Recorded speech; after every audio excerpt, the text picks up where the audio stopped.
Pemirsa, Using Kreator Channel kembali lagi bersama Anda semuanya. Pada kesempatan kali ini, Using Kreator Channel mencoba menelusuri kisah tentang Prabu Tawang Alun.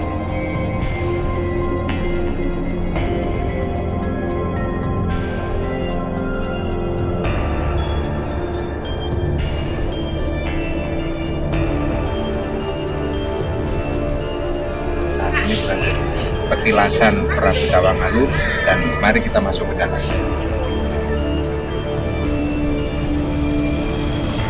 Prabu Tawang Alun yang bernama asli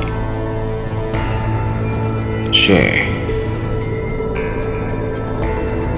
Abdul Karim, yang berjulukan Pangeran Kedawung II. Siapakah Syekh Abdul Karim? Beliau adalah anak dari Syekh Tanpohuno, atau dengan gelar Pangeran Kedawung I. Pangeran Kedawung I atau Syekh Tanpohuno adalah anak dari Sunan Mas Ratu Pratikel atau Sunan Giri IV, yang merupakan keturunan dari Dewi Murtasyah, putri dari Sunan Ampel yang diperistri oleh Sunan Giri. Syekh Abdul Karim atau yang disebut juga Prabu Tawang Alun menikah dengan permaisuri Dewi Sumekar dan mendapatkan 4 orang putra: Raden Mas Macanpuro, Raden Mas Sosronegoro atau Raden Pangeran Macan Putih II, dan Raden Mas Gajah Pinarong, juga Raden Mas Kertanegara adalah keturunan dari sang Prabu Tawang Alun dari seorang permaisuri Dewi Sumekar. Sebutan Tawang Alun sendiri adalah merupakan 2 suku kata yang memiliki makna berbeda. Di negeri yang mayoritas berbahasa Using ini, arti dari sebuah kata tawang merupakan sebuah hutan yang diratakan atau dibabat dijadikan lahan persawahan dan perkebunan. Sedangkan arti alun yang artinya lahan luas hijau yang membentang, dan jika dirangkai pembabatan hutan belantara menjadi lahan hijau persawahan dan perkebunan. Negeri Macan Putih atau negeri Tawang Alun merupakan sebuah negeri yang konon menurut cerita dibangun kurang lebih selama 5 tahun 10 bulan. Negeri ini memiliki sebuah benteng 5 kilometer persegi. Harimau putih yang konon menemani perjalanan sang Prabu Tawang Alun menjadi sebuah legenda yang tak terpisahkan dari perjalanan kisah seorang Prabu Tawang Alun. Sekitar kurang lebih 1 kilometer dari letak petilasan sang Prabu Tawang Alun adalah sebuah pelecutan macan putih. Saat ini kita lagi di pelecutan Raja Tawangalun. Yang Anda lihat bukti sejarah batu bata yang digunakan pada masanya, ukurannya sangat besar. Ini adalah puing-puing reruntuhan bukti sejarah yang ada di Tawangalun. Saat ini pelecutan macan putih dapat kita saksikan dengan rupa bangunan yang menyerupai kubah masjid.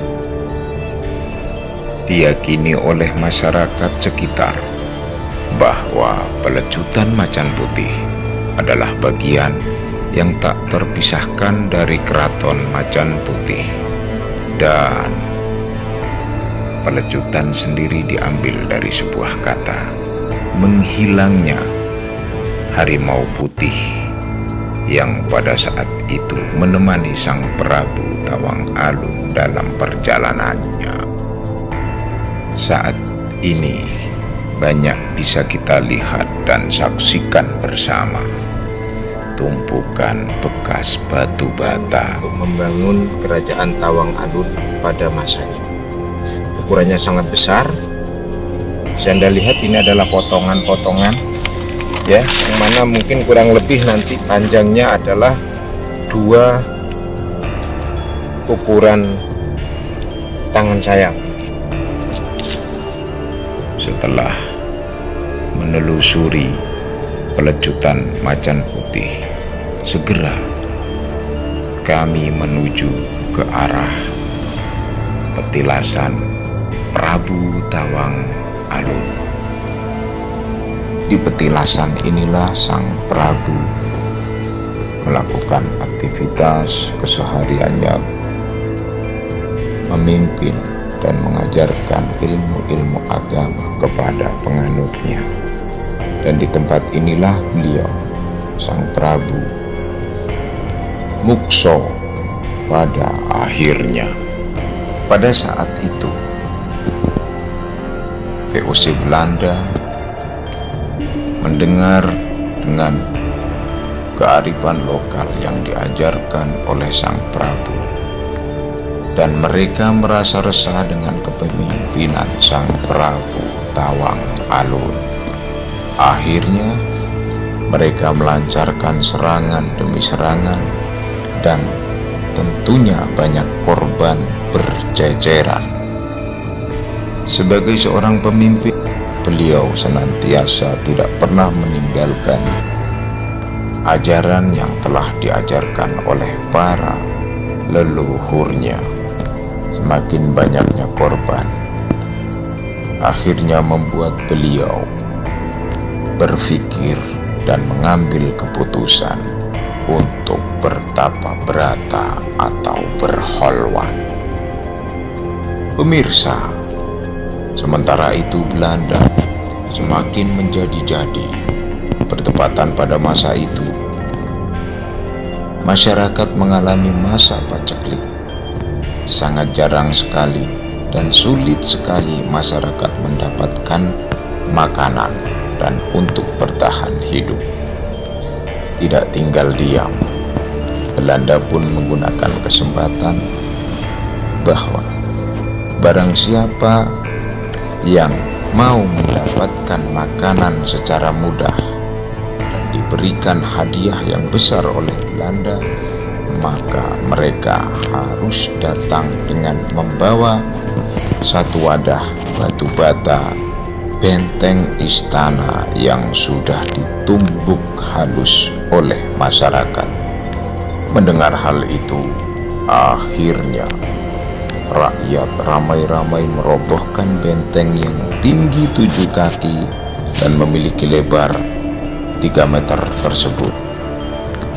Politik yang dilakukan Belanda akhirnya tak lama kemudian benteng kokoh itu lenyap rata dengan tanah, dihaluskan oleh masyarakat dan disetorkan kepada Belanda dengan imbalan bahan pokok makanan untuk bertahan hidup.